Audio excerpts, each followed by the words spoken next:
Sasmo, su alias, Elian Samael Romero Zúñiga, su nombre, egresado de la carrera de Historia del Arte de la Universidad de Guadalajara. Le damos una gran bienvenida.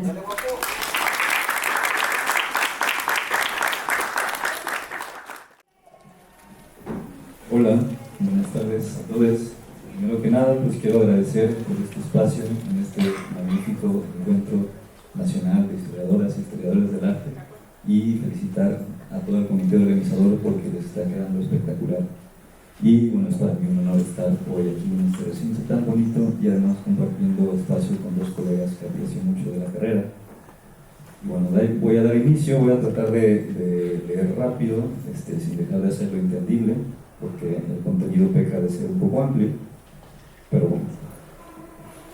El concepto de la música urbana abarca una amplia gama de estilos, pero desde la perspectiva de este análisis nos enfocaremos en tres géneros que se han vuelto representativos en nuestro tiempo. El universo de lo urbano contiene en sí mismo ciertas contradicciones. Primero, refiere a un espacio físico que resulta privilegiado en la dicotomía occidental de la región y la ciudad. Sin embargo, esta definición en el contexto de la música refiere también a aquellos sonidos que pertenecen a la ciudad y que empero se encuentran fuera de los grandes salones, de los teatros y del resguardo de la cultura oficial. En cambio, es una música que se celebra en la calle, con toda su bravura y contingencia, una música que no se adecúa a las normas sociales de un interior, sino que refleja y por tanto construye la imagen urbana como un espacio de libertad y al mismo tiempo de peligro. Géneros como el reggaetón, el hip hop, el techno y los corridos tumbados no solo hacen referencia al entorno urbano y a la defensa de un territorio, ya sea físico o abstracto, sino también a un sonido particular que se ha desarrollado desde los márgenes sociales hasta dominar el panorama global. El ascenso de estos estilos ha sido recibido con recelo por parte de instituciones y segmentos ajenos a sus contextos de origen. Las críticas a estos géneros suelen centrarse, primero, en su supuesta falta de complejidad sonora, y segundo, en la naturaleza de sus letras, consideradas tradicionalmente indecorosas y desafiantes para el orden social, es decir, tabú. El propósito de esta ponencia es explorar, en cambio, cómo estos géneros han experimentado a lo largo de la historia convulsiones innovadoras, musical y líricamente, que van desde la periferia hasta el centro. Buscamos comprender las particularidades de este proceso dialéctico y qué aspectos son verdaderamente novedosos o repetitivos en la evolución de las fórmulas musicales disruptivas. Para abordar esta cuestión, realizaré un repaso por la evolución de los géneros mencionados, destacando algunas innovaciones formales, los métodos de producción y la ambivalencia en su contenido celebratorio. Sin embargo, me gustaría hacer un preludio de esta historia con una obra famosa de Nietzsche, El nacimiento de la tragedia, donde se introducen dos conceptos clave para comprender la cultura griega en el teatro, la música y las artes, lo apolíneo y lo dionisiaco. Esta dicotomía y su dependencia mutua subyace de manera silenciosa el argumento de esta ponencia.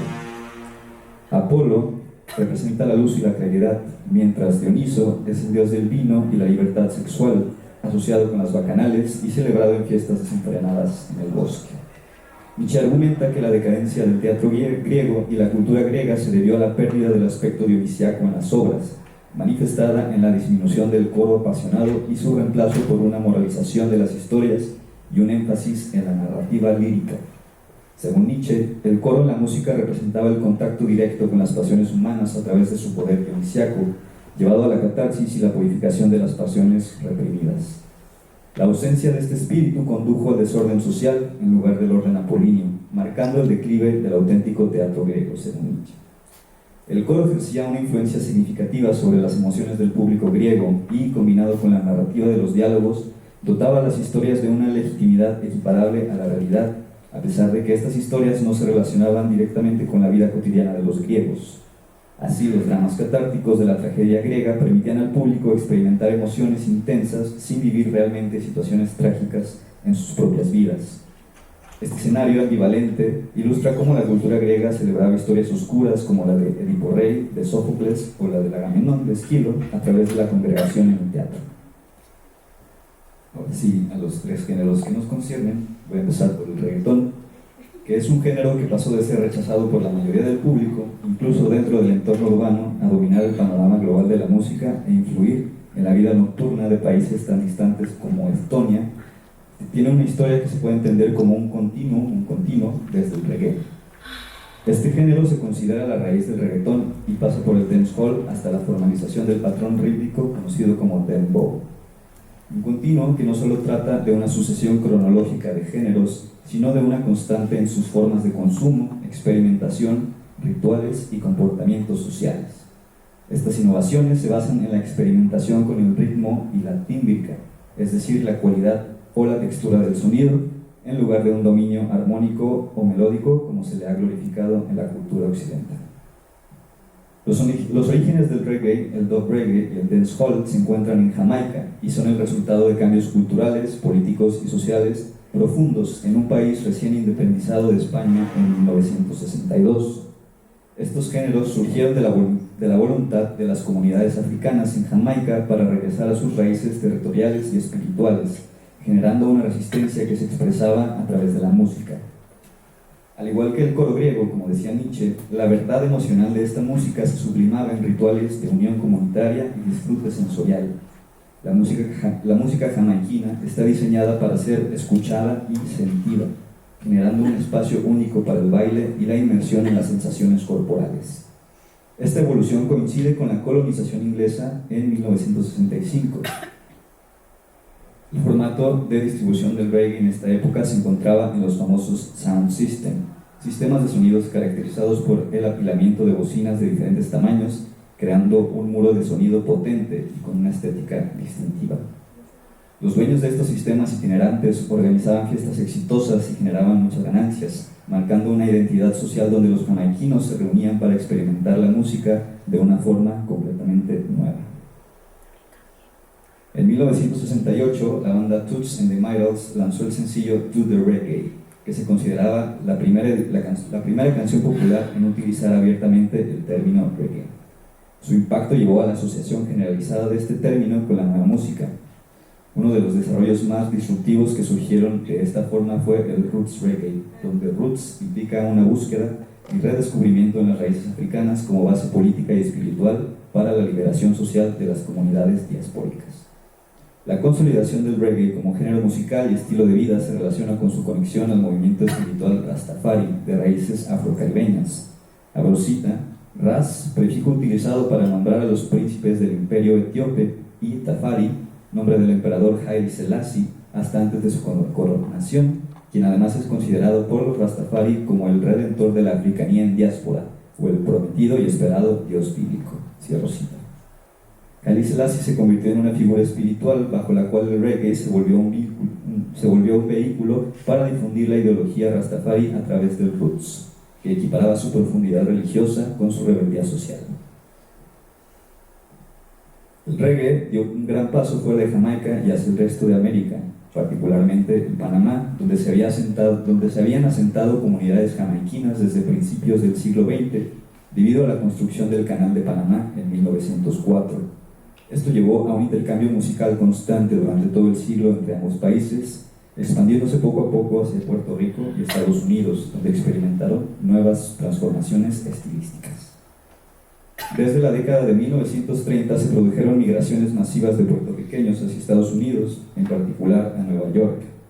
Para la década de 1960 se habían establecido comunidades boricuas en diversos barrios como el Bronx, Brooklyn y Harlem.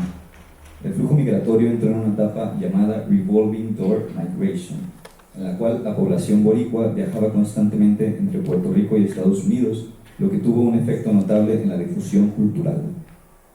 Esto con el surgimiento del hip hop en Nueva York, género en el que encontraron una voz hermana que les permitió, al igual que a la comunidad afroamericana, protestar contra las injusticias sociales que enfrentaban en Estados Unidos.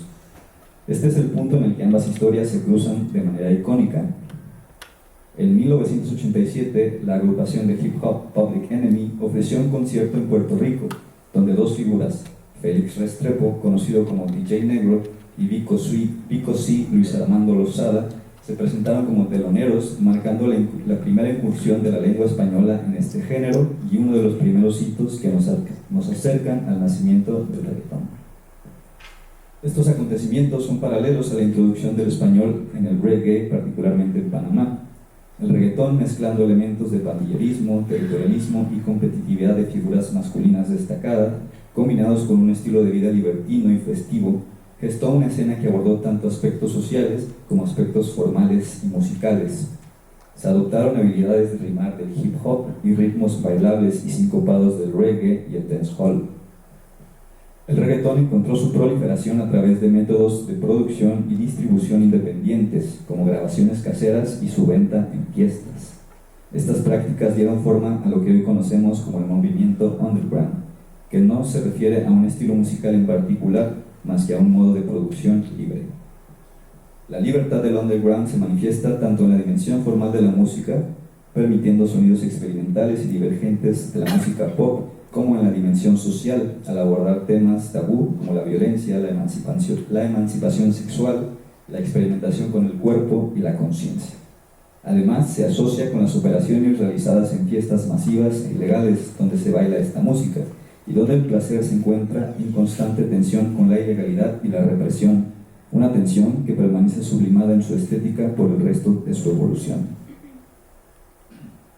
A partir de la década de los 2000, el reggaetón inició su ascenso gradual desde un estilo y un ritual local hacia un fenómeno con visibilidad global.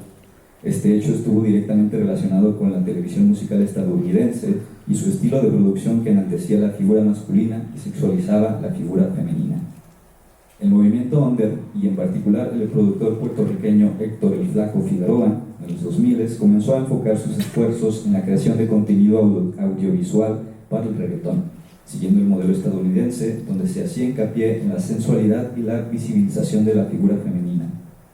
Además, a medida que el contenido lírico violento y la presencia del narcotráfico se hacían más prominentes en el reggaetón, el género se vio envuelto en una ola ambivalente de rechazo y popularidad.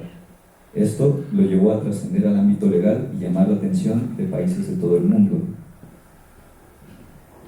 Las censuras impuestas por el Estado puertorriqueño, seguidas posteriormente por las principales cadenas de difusión musical como MTV y la BBC, durante los primeros años del nuevo milenio, no lograron eliminar la eventual presencia del reggaetón en los medios masivos.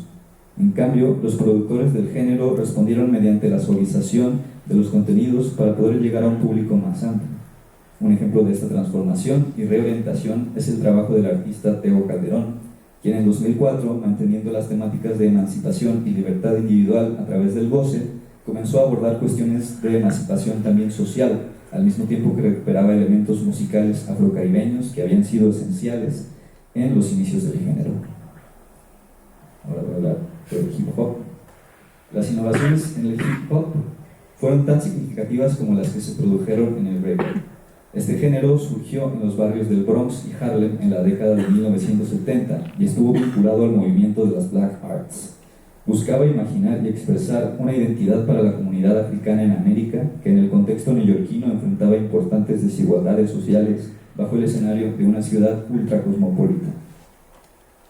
Un componente esencial del hip hop fue la figura del DJ, relacionada con la colección de discos de vinilo y, por lo tanto, alimentada por una amplia diversidad de música. El hip hop tomó del reggae el formato del sound system, donde grupos se reunían en espacios urbanos para disfrutar de la música de manera colectiva alrededor de una fuente de sonido particular. En este contexto, el DJ actuaba como un conductor de la música que se escuchaba en los altavoces, llevando la experiencia auditiva a una dimensión física, espacial y colectiva. Los DJ competían por crear las mezclas más radicales, lo que resultó en una constante evolución de la técnica, paralela al avance de la tecnología en los tocadiscos. Una de las innovaciones más radicales en este contexto, iniciada por el DJ Kool Herc a principios de la década de 1970, fue el Locked Groove, que implicaba sincronizar dos discos con la misma pista en una sección donde solo se escuchaba la batería, intercalando y rebobinando entre uno y otro para mantener un bucle rítmico de manera indefinida. Sobre este bucle repetitivo, los MCs o maestros de ceremonia podían ejecutar sus icónicas rimas.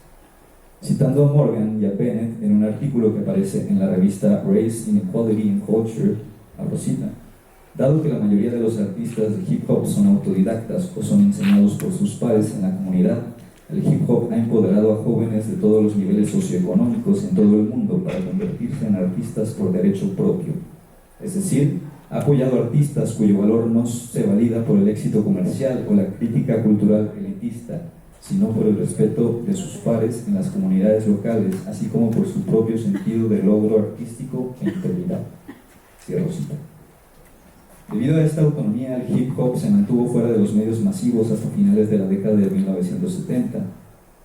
Fue en 1979 que en un periodo de meses aparecieron grandes éxitos comerciales como King Tim de Fatback Band y Rapper's Delight de Sugar Hill Band. Estos éxitos marcaron el inicio de la aceptación del hip hop en la corriente principal de la música.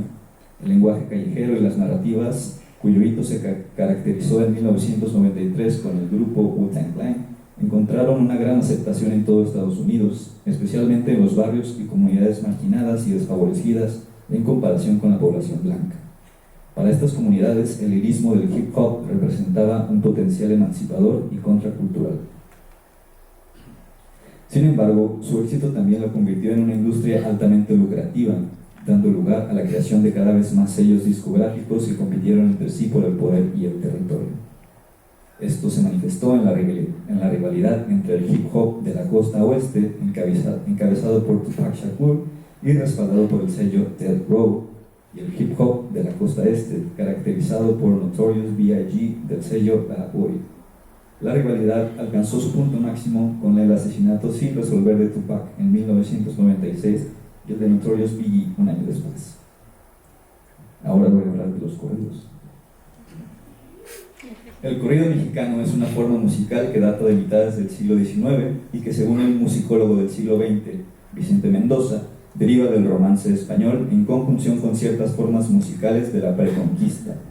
Abro cita: el corrido es un género épico, lírico, narrativo, que relata aquellos sucesos que hieren poderosamente la sensibilidad de las multitudes.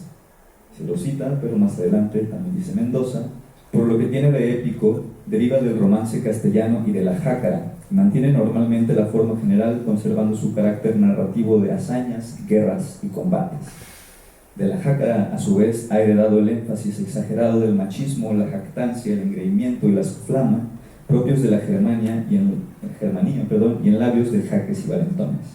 Marca de este modo una faceta de la idiosincrasia mexicana, creando entonces una historia por y para el pueblo. Cierro cita. Según Vicente Mendoza, existen referencias a las formas precursoras del corrido, el romance, la copla y la canción desde el siglo XVIII. Es en medio de los distintos conflictos armados, como la intervención estadounidense, las guerras de reforma, la segunda intervención francesa, por mencionar algunos, que la forma del corrido proliferó como un medio de entretenimiento y a la vez informativo. Según Lira Hernández, abro cita, era una fuente de información para los grupos analfabetos, muy parecida a los periódicos que eran destinados a los grupos de clase más alta. Cierro cita. Y entre los temas más comunes que iba adoptando el corrido, nuevamente cito a Vicente Mendoza, se incluyen los corridos históricos, que tienen una referencia directa con algún suceso o personaje de la historia. Se encuentran los revolucionarios, los cuales abordan temas de relevancia para el movimiento armado. Y por otro lado están los agraristas, que se refieren a la problemática agrícola y agraria. Otros son los corridos de la Revolución Cristera, los políticos de carácter lírico, de fusilamientos, de valientes, de bandoleros, carcelarios, raptos, persecuciones, alevosías, asesinatos, parrigidas, de maldiciones, de fatalidad, tragedias personales, de accidentes, desastres, y aquí voy a detener la cita. Hacia inicios del siglo XX y en medio de la Revolución es que el corrido revolucionario encontraría su auge como forma narrativa y musical, pues según Mendoza, es propiamente el principio de la épica en que se subraya y se hace énfasis en la valentía de los protagonistas y su desprecio por la vida. Cierro cita. Personajes de la historia de bronce, como Madero, Zapata, Villa, Carranza, Obregón, se ven descritos de manera idealizada, al mismo tiempo que se desprestigia de forma burlesca a las figuras contendientes. Voy a citar rápidamente un corrido titulado Corrido de la Decena de Torreón, fue escrito en 1914, y dice así: pero el general Carrillo, mala suerte le ha tocado, Villa lo ha tomado preso, con toda la artillería, toditos esos guerreros se expusieron a morir, a Chihuahua consignados.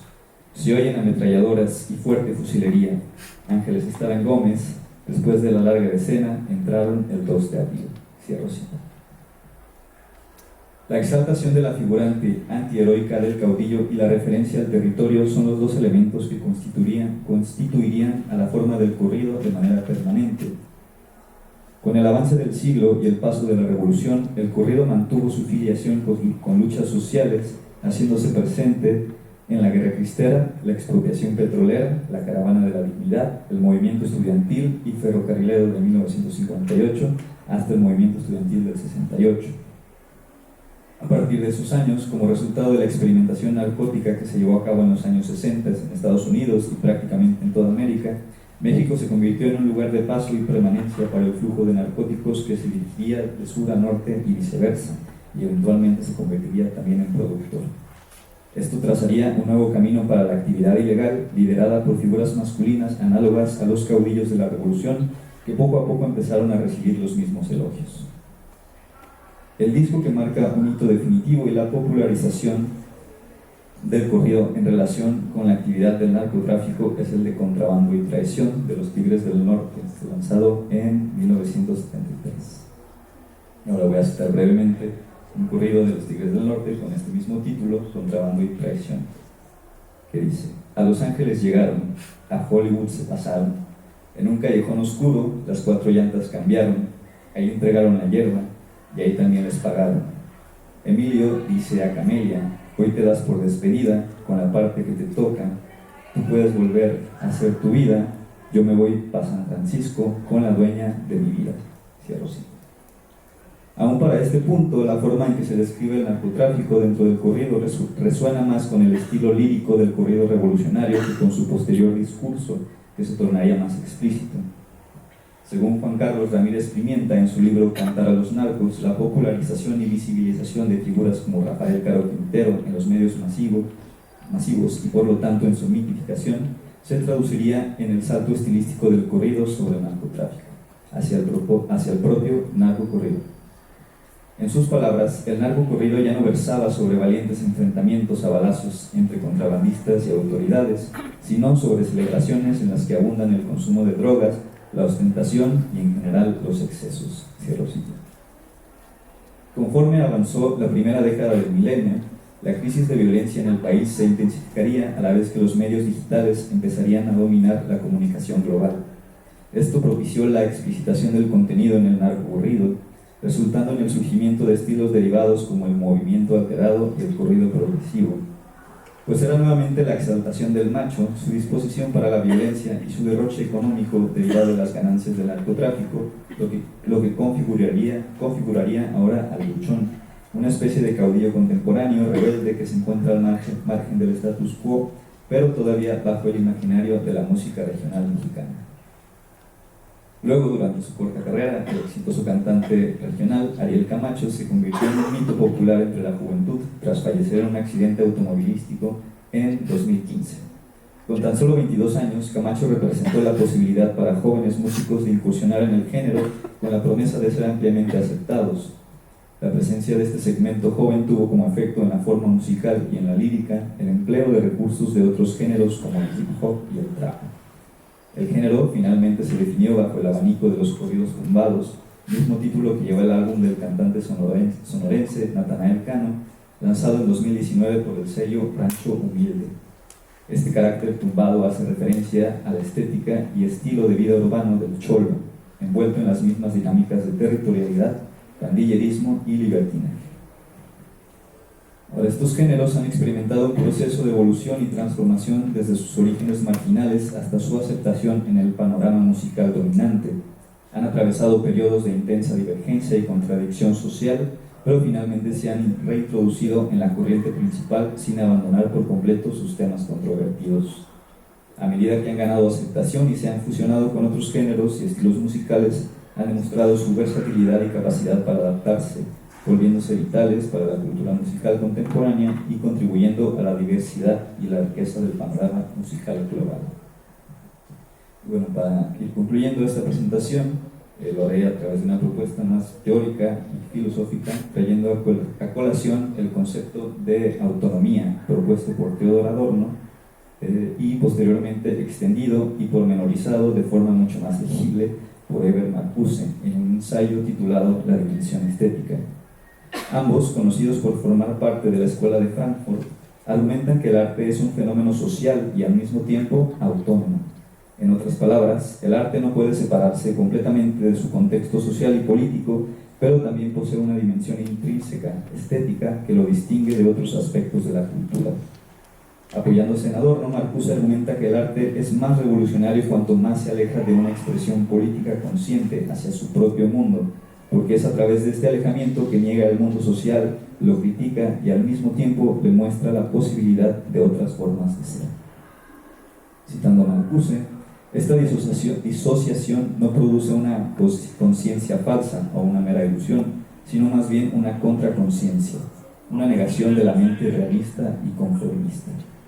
Más adelante, siguen cita, podemos definir tentativamente forma estética como el resultado de la transformación de un contenido dado, un hecho actual o histórico, personal o social, en un todo autocontenido, un poema, una obra de teatro, una novela, una canción, etc. De esta manera, la obra se saca fuera del constante proceso de la realidad y adquiere un significado y una verdad propios. La transformación estética se logra a través de una reconfiguración del lenguaje, la percepción y la comprensión, de manera que revelen la esencia de la realidad en su apariencia, las potencialidades reprimidas del ser humano y la naturaleza. La función crítica del arte, su contribución a la lucha por la liberación, reside en la forma estética. Cierro cita. Ahora debo señalar la diferencia de posturas que hay entre Theodor Adorno y Marcuse en relación con la música. Adorno, marcado por un elitismo musical que idealizaba las producciones del siglo XIX, diferenciaba entre música seria y ligera, despreciando los géneros populares como el jazz y el blues. Eso podría haberlo llevado a una actitud similar en la actualidad hacia la música urbana. Pero por otro lado, Marcuse no hace esta distinción y se centra más bien en la enunciación literaria al hablar de esta autonomía. Nuestra argumentación entonces se basa en la capacidad de los géneros urbanos para subvertir sonidos y normas sociales, creando un espacio autónomo que permite la experimentación y la catarsis colectiva. Para contrastar esta visión, que puede parecer un poco utópica y ahora sí concluir, quiero cerrar la presentación con una perspectiva más cercana en el tiempo del filósofo británico Mark Fisher, seguidor también de la teoría crítica y de la Escuela de Frankfurt, y conocido mayormente por su concepto del realismo capitalista. Este concepto refiere a un marco cultural establecido por el sistema dominante, el neoliberalismo, que limita la capacidad de imaginar, teorizar y practicar alternativas al capitalismo. El realismo capitalista propone la idea de que vivimos en una era pospolítica, donde la política se ha vuelto invisible, hecho que intensifica la imposibilidad de proponer un sistema alternativo. Fisher argumenta que esta idea se refleja en la música, especialmente la música popular, que se vuelve predominantemente nostálgica, repetitiva y carece de la capacidad de proponer nuevas formas. Bajo este contexto, el espíritu subversivo del hip hop, según Mark Fisher, se absorbe en el realismo capitalista al convertirse en un producto que responde a un mercado masivo, ocultando su retórica contestataria tras una fachada precorporativa. ¿En qué posición nos deja esta postura respecto a la música urbana? ¿Funciona realmente como una vía para la liberación social, para la expansión y diversificación de los medios y el reconocimiento público y abierto de los temas tabú de nuestra sociedad? ¿O en cambio ha tenido como efecto a su ascenso en la cultura dominante la neutralización de su potencial subversivo a través de la despolitización y normalización de sus contenidos más polémicos? ¿Es que la música urbana manifiesta el deseo colectivo de trascender la ley? ¿Acaso es un deseo generado por la incompetencia del Estado mismo para brindar esta satisfacción y sensación de libertad plena para todos? Si bien no podríamos llegar a idealizar sus temas de desobediencia social, disidencia política y emancipación de las subjetividades como el transparente reflejo de una creciente emancipación cultural, tampoco podemos descartar su potencial para denunciar las condiciones sociales que más urgen por ser mejoradas, y con ello, a través de una creatividad subversiva, esbozar el camino para transformar colectivamente y para bien el estado actual de nuestra realidad.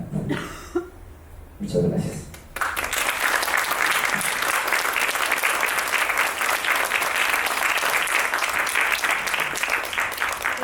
Tenemos 5 minutos para preguntas. ¿Alguien quiere comenzar?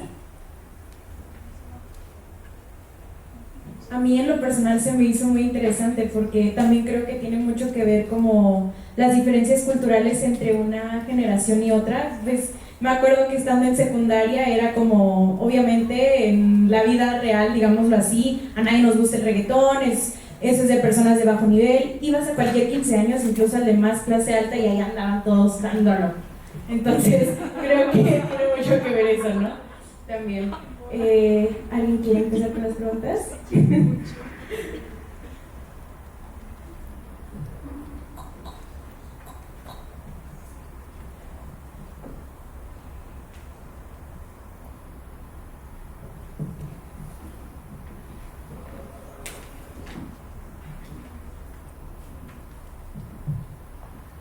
Buenas tardes, me gustó mucho tu presentación, más que nada la historia de corrido porque presenta muchos ámbitos generacionales y muchas temáticas entre la lucha política y la lucha social. Quería preguntarte algo respecto a las coplas, porque respectivamente yo tuve un acercamiento a las coplas con unos libros del Colegio de México que hacen una recopilación de coplas de distintas temáticas que van desde la temática del amor desdichado, van de la temática del amor y van como de la temática como de temas religiosos, temas distintos como la muerte, temas como de animales, o sea, van como temas de la vida cotidiana. Y la pregunta sería, ¿hay alguna distinción entre las coplas y los corridos? Vale, sí, esta distinción es más que nada formal, es decir, de la estructura lírica de su contenido, la forma en la que está organizado los versos, y también estas distinciones se fueron haciendo con el transcurso del tiempo, es decir, de manera retrospectiva y también historizante. Empezamos a clasificar la música en estos nichos como para entender esta forma musical, no tanto su función social, particularmente en estos géneros como la copla o el corrido. En su tiempo pues eran un poco indistinguidos y fue más bien ya después que se empezaron a estudiar, que por cierto estos géneros son muy ampliamente estudiados en la musicología mexicana, a diferencia...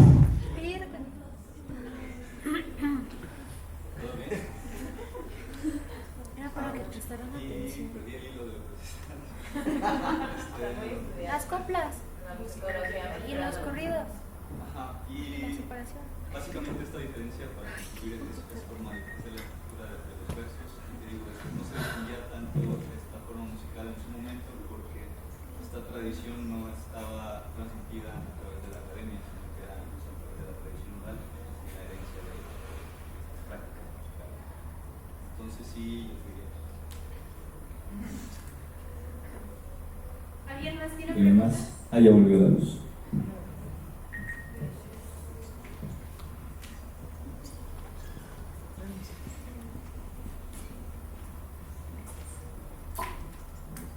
Hola, también me gustó mucho tu presentación, entonces gracias.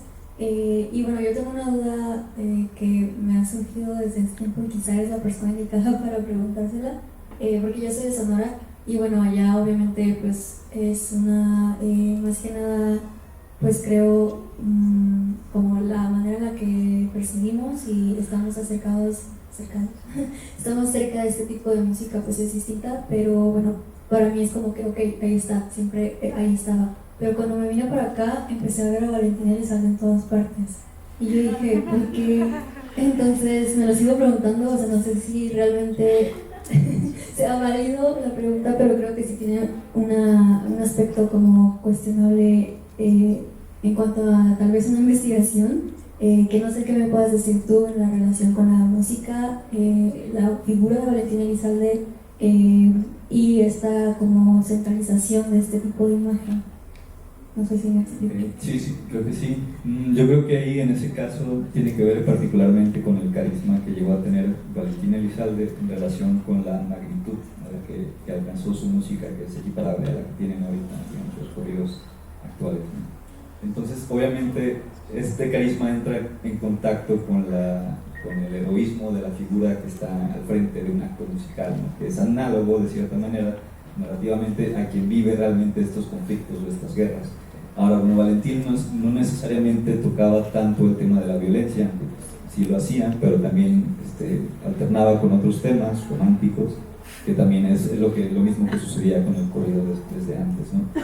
Entonces sí, yo pienso que es precisamente porque esta focalización de la figura masculina, que además por su plazo de vida no tan largo, pues quizás no alcanzó a entrar en contacto con las moralizaciones que vivimos en este momento. Obviamente son válidas, pero digamos que se salvó pues, de a lo mejor incurrir en cuestiones como más adversas, y siempre se quedó como en esa figura carismática de cantante buena onda, súper afable en sus entrevistas, ¿no? Yo creo que eso, como que tratamos de adoptar estas figuras que no están tan enmarañadas en cuestiones morales cuestionables, valga la redundancia, y por eso lo apreciamos tanto.